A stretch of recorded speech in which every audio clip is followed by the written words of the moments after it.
Florida থেকে, আর হারুন ভাই Los Angeles থেকে। লস অ্যাঞ্জেলেস আপনাদের যার নাম কি অরেঞ্জ কাউন্টিতে থাকেন আপনি? না না, Los Angeles California, California Los অ্যাঞ্জেলেসে। একদম মেইন লস অ্যাঞ্জেলেসেই থাকেন আপনারা? মেইন লস অ্যাঞ্জেলেসে, সাউথ লস অ্যাঞ্জেলেসে আছি আমরা। ও ওকে ওকে, উনি আমরা তো লস প্রায় অ্যাঞ্জেলেস যাওয়া হয়। কাউন্টির মধ্যে পড়ছে আর কি। ও আচ্ছা আচ্ছা আচ্ছা। কাজী ভাই হচ্ছে একদম, ও কাজী ভাইয়ের সাথে তো আমার ফ্লোরিডাতে যে গেলাম, জি দেখা তো হইলো আপনার সাথে। তো কাজী ভাই আসলে আপনি এই বিজনেসটা কতদিন হয়েছে? জি, আমার 1 বছর 9 মাস চলতেছে। এই বিজনেস করার আগে, জাস্ট ইমিডিয়েট এই বিজনেসটা জয়েন করার আগে আপনি কি করতেন? এই বিজনেস করার আগে আমি আমার একটা ব্যবসা ছিল, আর ব্যবসাটা আমি 1 বছর করার পর ব্যবসাটা ছেড়ে দিয়েছি। ছাড়ার সাথে সাথে আমি তো কর্পোরেট ব্যাকগ্রাউন্ডে আমার প্রচুর সার্টিফিকেট আছে আমেরিকায়, তো আমি একটা কর্পোরেট জবও পেয়ে গেছি। তো ওইটা আমি করছি 4-5 মাস 6 মাস কন্টিনিউ করছি। তো করার এর ভিতরে আমি এই ব্যবসা যুক্ত হলাম আর কি। তারপরে আমি যখন দেখলাম এই বিজনেসের আমার ভালো করতেছি, তখন আমি ওটা আস্তে আস্তে ছেড়ে দিয়েছি। আর আপনার একটা যে বিজনেস ছিল কি গ্যাস স্টেশনের, না? আমার একটা গ্যাস স্টেশন ছিল পার্টনারশিপে, 10টা পাম্প ছিল, ওটা ছিল সার্কেল কে ব্র্যান্ড আর কি। হুম তো হুম হুম। ছিল আমাদের স্টোর, আর 10টা শেল কোম্পানির গ্যাস ছিল। পাম্প ছিল। হ্যাঁ, অনেক বড় একটা গ্যাস স্টেশন ছিল। আচ্ছা, আমি গ্যাস স্টেশনের ব্যাপারটাতে একটু পরে আবার আসতেছি। যে হারুন ভাই আছেন, হারুন ভাই আপনি তো বোধহয় এখনো জব করেন এই বিজনেসের পাশাপাশি নাকি? জি, আমি এখন এলএ কাউন্টিতে government full time government job করি। কি আপনার ইয়ে কি, মানে কি আমি জব?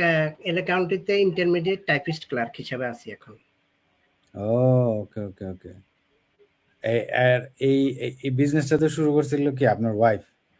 আমার ওয়াইফ শুরু করছে গত বছর 2023 সেপ্টেম্বরে। তো হুম। আমি শুরু করছি 2024 এর মে মাসে।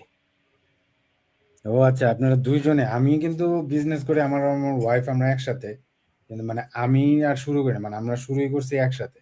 কিন্তু আপনার ক্ষেত্রে হচ্ছে আপনার ওয়াইফ প্রথমে করছে, তারপর আপনি আবার আপনার ইন্ডিভিজুয়াল, একই বিজনেস আপনি ইন্ডিভিজুয়ালি শুরু করছেন। হ্যাঁ, আমি আলাদাভাবে শুরু করছি। ও মাশাআল্লাহ মাশাআল্লাহ। তাহলে আচ্ছা, এটার কারণটা কি? কারণটা হলো অনলাইনে আমি অনেকগুলা কাজ অতীতে করছি, যেটা কয়েকবার ধরা খাইছি। তো আচ্ছা। বেসিক্যালি অনলাইনের প্রতি একটু ইয়ে হয়ে গেছি, কারণ আমেরিকা আসার পরও এসিএন আরো 2-3টা ইয়ার সাথে আমি কাজ করছি। তো এসিএনও কয়েকদিন পরে বন্ধ করে দিলাম। পরে আমার ওয়াইফ বারবার আমার অনুরোধ করলো যে করবে করবে, তাই আমি বলছি একটু সময় নাও। পরে আমি বললাম যে না, হবে না। তো প্রায় 2 সপ্তাহ আমার অনেক বিরক্ত করলো। পরে বললো যে এক কাজ করো, তুমি আমার শুধু অনুমতি দাও। আমি যে এখন টাকা টুকা না, এখন অনুমতিও দিতে পারবো না। তারপরে যাই, লাস্টে আরো 1 সপ্তাহ পার হওয়ার পর দেখলাম যে মানে এখন আর অনুমতি বলতেছে না, এখন বলতেছে তুমি বললেও শুরু করব, না বললেও শুরু করব। তখন আচ্ছা আমি আচ্ছা। দেখলাম যে এখন তো এক দফা এক দাবির মতো হয়ে গেছে। তো হ্যাঁ পরে হ্যাঁ। বললাম যে ঠিক আছে, তুমি শুরু করো, তবে আমি টাকা দিতে পারবো না। পরে উনি কার কাছ থেকে টাকা টুকা প্রায় মানে সর্বোচ্চ যেটা দিয়ে শুরু করা যায় হুম হুম ওইটা হুম। দিয়ে উনি কাজটা শুরু করছে। তো শুরু করার পরে আস্তে আস্তে আস্তে আস্তে দেখার পর আমি দেখলাম যে না, সবকিছু দেখার পর দেখলাম যে না, জিনিসটা অতীতে যেগুলাতে আমরা ধরা খাইছি বা যেগুলা স্ক্যাম ওই জাতীয় এটা কিছু না। তা এই জন্য হুম। আমি পরে শুরু করতে আমার একটু সময় লাগছে আর কি। আচ্ছা আচ্ছা আচ্ছা, আপনার ওয়াইফও তো জব করে? জি, উনিও ফুল টাইম জব করে হুম। কাউন্টিতে। ইনশাআল্লাহ। আচ্ছা, এই যে বাবুল ভাই আছে, বাবুল ভাই তো থাকে বোধহয় লস অ্যাঞ্জেলেসে, না? বাবুল ভাই না, আটলান্টা, আটলান্টা। বাবুল ভাই জর্জিয়া, আটলান্টাতে থাকে। আচ্ছা আচ্ছা। আর শাহিনুর ভাই হচ্ছে টরন্টো থেকে। আচ্ছা আচ্ছা। তো কাজী ভাই, আপনার আপনার যে এই যে গ্যাস স্টেশনের বিজনেস রেখে আপনি এই বিজনেস করতেছেন, and আপনার যে ইয়ে যে দেখা যায় আপনার কথাবার্তা, বা আপনি যথেষ্ট মানে বুদ্ধিমান সম্পন্ন মানুষ মনে হয়, দাড়ি দুড়িও পাকছে, ইয়া করছে, মোটামুটি এক্সপিরিয়েন্স আছে জীবনে, বোঝা যায়। আপনি মানে বাইরে থেকে কেউ দেখলে তো বলবে যে মিয়া গ্যাস স্টেশনের ব্যবসা থেকে আপনি এরকম অনলাইনের এইসব ফালতু জিনিস করতে আইছেন। And আপনার কাছে মানে এই বিজনেসটা গ্যাস স্টেশনের বিজনেসের চেয়েও ভালো মনে হয়েছে? আসলে বেসিক্যালি আমি তো গ্যাস স্টেশনের আগে আমি তো সরকারি জব করতাম ক্যালিফোর্নিয়ায়। হুম হুম হুম তো হুম। এটা প্রায় তো আমি 7 বছর প্লাস আমি গভর্নমেন্ট জব করছি স্কুল ডিস্ট্রিক্টে, এবং আমার খুব ভালো লেভেলে চলে গেছি। কিন্তু আমি আমার এক মানে দুঃসম্পর্কের এক পরিচিত রিলেটিভের মতোই অনেকটা, সে আমাকে খুব কনভিন্স করে এখানে আনছে যে আপনি আসেন, আমার একটা বড় গ্যাস স্টেশন আছে, আমি চালাতে পারতেছি না, আমি 300 মাইল দূরে থাকি, আমার প্রবলেম হচ্ছে, আমি পারতেছি না, এমপ্লয়িরা খুব ইয়ে করে, আপনি একটু টেক ওভার করেন। তা আমি বললাম যে আমি তো একটা গভর্নমেন্ট জব করি, আমি কিভাবে আসবো? বলছে আপনি চলে আসেন, আসলে এখানে আমরা আস্তে আস্তে সব অ্যারেঞ্জ করবো। তো এখানে ওর কথা আমি খুব বিশ্বাস করছি, ট্রাস্ট করছি, আর করার পরে আমার মনে হয়েছে যে একটু হেল্প করি, আমি গভর্নমেন্ট জবটা ছেড়ে দিই। এবং গভর্নমেন্ট জব ছাড়ার কারণে আমার কিন্তু অনেক প্রবলেম হয়েছে, কারণ আমাকে আমার অথরিটি ছাড়তে চাচ্ছে না। তারা বলছে তুমি প্রমোশন গেইন করছো, তুমি কেন চলে যাবো, কেন সরকারি চাকরি ছাড়তেছো? তো ওগুলো নিয়ে তাদেরকে আমি কনভিন্স করি। যখন এখানে আসলাম, ক্যালিফোর্নিয়ার গ্যাস স্টেশন আর ফ্লোরিডার গ্যাস স্টেশনের মধ্যে পার্থক্য আছে। ক্যালিফোর্নিয়ার গ্যাস স্টেশনগুলোতে আপনার কিছু আপনার হারাম জিনিস বিক্রি না করেও আপনি গ্যাস স্টেশন দিতে পারবেন। যেমন ক্যালিফোর্নিয়া গ্যাস স্টেশনে আপনি মদ, বিয়ার এগুলো ম্যান্ডেটরি না, কিন্তু ফ্লোরিডা ম্যান্ডেটরি। এই জিনিসটা সে আমাকে বলে নাই, আমার থেকে লুকাইছে আর কি। আমি যখন আসি দেখি যে এগুলো ম্যান্ডেটরি বিক্রি করা লাগতেছে, তখন আমি বললাম যে আমি তো তাহলে ব্যবসা করবো না। তখন সে বলে যে আসলে এটা তো সামান্য বিজনেসের 5% বিক্রি হয়, তো আপনি আস্তে আস্তে ইয়ে করে দিয়েন। একটা পর্যায়ে যখন আমি এগুলাকে কাটাইতে চাইলাম, তখন সে বাধা দিল। সে বলল যে না, এটা থাকতে হয়, এই সেই। আমি বললাম যে আমি তো আপোষ করবো না, আমি আপোষই, এই ব্যাপারে আমার কোনো আপোষ নেই। আমি তোমাকে সাপোর্ট দিছি 1 বছর, আমি আর দেবো না। আরো অনেক অসঙ্গতি আছে। আর গ্যাস স্টেশনের ব্যবসাটা যেটা আপনি বলছিলেন ভাইয়া, সেটা হচ্ছে এটা অফলাইন বিজনেসটা কেউ না করা পর্যন্ত সে বুঝবে না। আমাদের এমপ্লয় ছিল 12 থেকে 13 জন, এবং এটা ছিল 24/7। এখানে 24 ঘন্টা এটা দরজা বন্ধ করার কোনো এটা বিধান নেই, দরজা খোলা রাখতে হবে।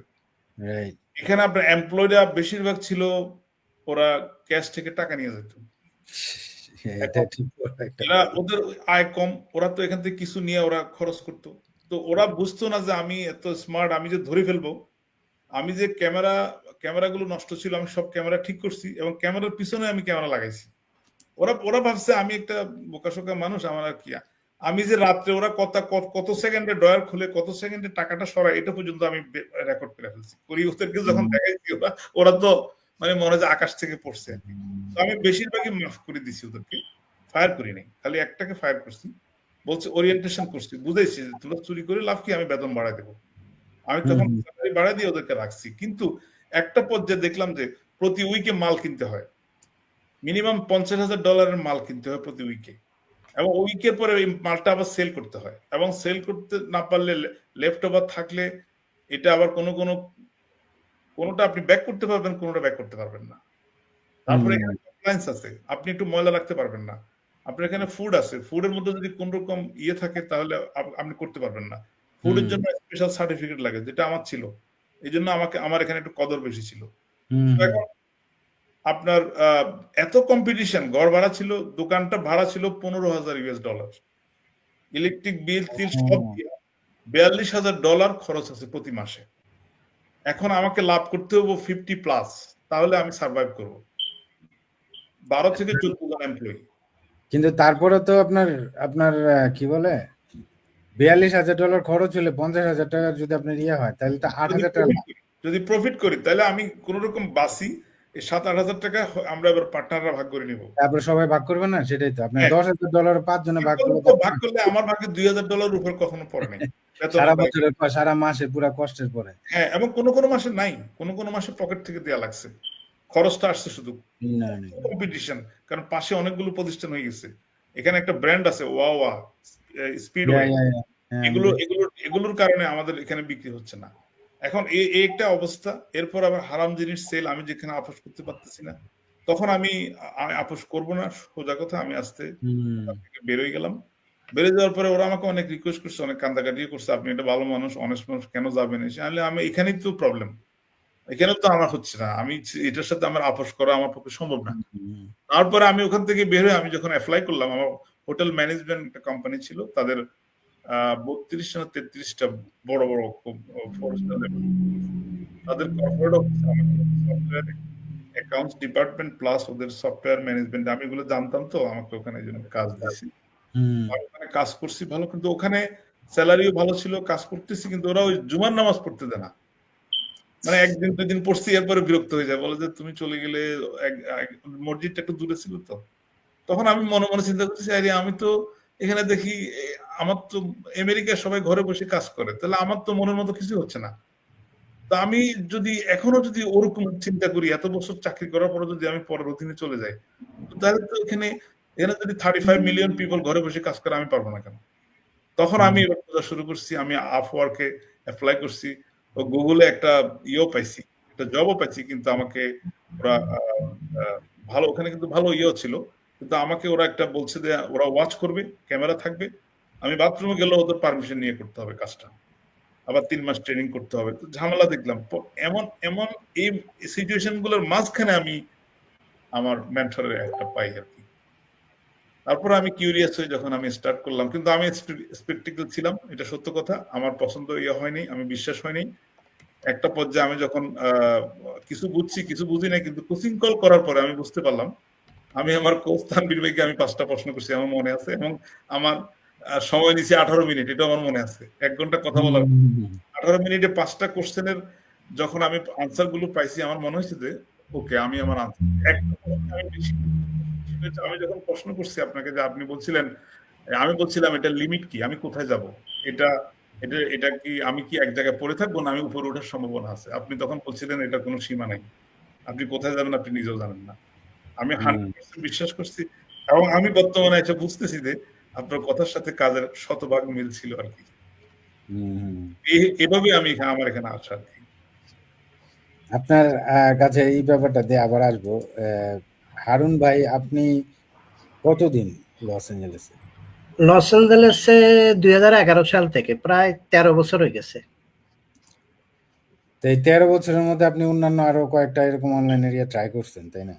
এসিএন করছিলাম প্রায় 1 বছর, তারপরে একটা কোরিয়ান একটা মেডিসিনের করে 2 বছর ওনার সাথে কাজ করছি। তো ওগুলো দেখলাম যে তেমন লাস্ট পর্যন্ত আর থাকতে পারলাম না বিভিন্ন কারণে। ওগুলা কি এরকম অনলাইন মানে অটোমেটেড সিস্টেমের মতোই ছিল না? না, অটোমেটিক ছিল না। এসিএনটা ছিল ওই যে বাসার বিদ্যুৎ বিল, গ্যাস বিল, এগুলা ওদের সিস্টেমের সাথে ট্যাগ করে দেয়, তারপর ওইখান থেকে কমিশন আসে প্রতি মাসে মাসে। আচ্ছা আচ্ছা, বুঝতে পারছি। ওকে ওকে, না ওগুলাও ঠিক আছে, ওগুলা যে যে তা না, কিন্তু মানে ওই আপনার না, অটোমেশন ছিল না ওগুলি। অটোমেশন নাই, আর হচ্ছে আমাদের মতো এরকম আনলিমিটেড ইয়েটা নাই, যেটা না না, মাসে এক্সট্রা প্রতি মাসে ওইটা প্রতি মাসে যেটা করলাম কোরিয়ান সাথে, ওইটা হলো প্রতি মাসে মেডিসিন কিনতে হইতো, তারপরে প্রতি মাসে একটা লিমিট ছিল যে এটা করতে হবে ওইটা করতে হবে। আর ছিল আর কি। হ্যাঁ, টার্গেট ছিল। তারপরে এশিয়ানটাও সেম টার্গেট ছিল যে এই সপ্তাহের ভিতরে এই টার্গেট পূরণ করতে হবে, ওইটা পূরণ করতে হবে, নাইলে কমিশন আসবে না, এইভাবে টার্গেট ছিল। তো ওই যে টার্গেট আলাই ইয়াগুলা মানে করা চালানো খুব কষ্ট আর কি। আর এটাতে তো মনে করেন একটা লোক কাজটা শুরু করলে যদি সে এই সিস্টেমটা ধরে রাখে, তাহলে তার তো সারা জীবনের জন্য একটা অ্যাসেট হয়ে গেল। এবং এটা তো মনে করেন যারা আমরা কাজ করতেছি, আল্লাহ না করুক আমরা কেউ মারা গেলে এটা আমাদের ফ্যামিলিতে বুঝাই দেওয়া হবে।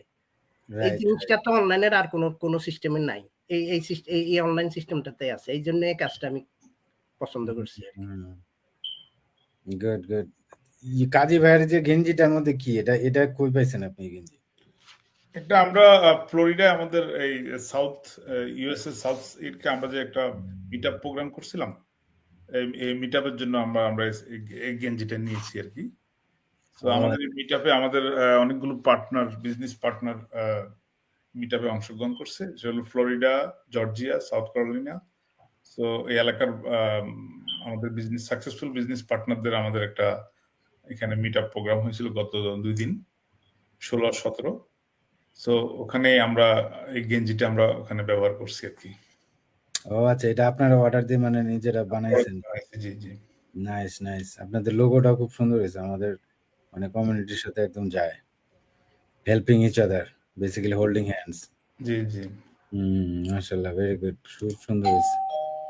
তো ঠিক আছে, তাহলে আজকে আমাদের এটা এই পর্যন্তই। এটার মেইন ইয়েটা হচ্ছে আমার ইয়েটাতে দেখছেন যে হু আর দিস পিপল, এটা হচ্ছে এই কারণেই আমি করছি যে আসলে কারা এই বিজনেসটা করতেছে। তো এটা আমি প্রতি সপ্তাহে করার চেষ্টা করব। আর কারো কোনো কোশ্চেন থাকলে আমাদের সাথে যোগাযোগ করলে পারবেন।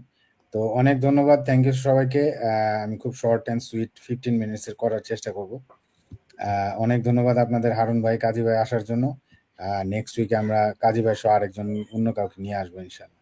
জি, আসসালামু আলাইকুম কাজী ভাই, তানভীর ভাই, আসসালামু আলাইকুম, থ্যাংক ইউ ভেরি মাচ। আপনাকে ধন্যবাদ, থ্যাংক ইউ, ভালো থাকবেন, আসসালামু আলাইকুম।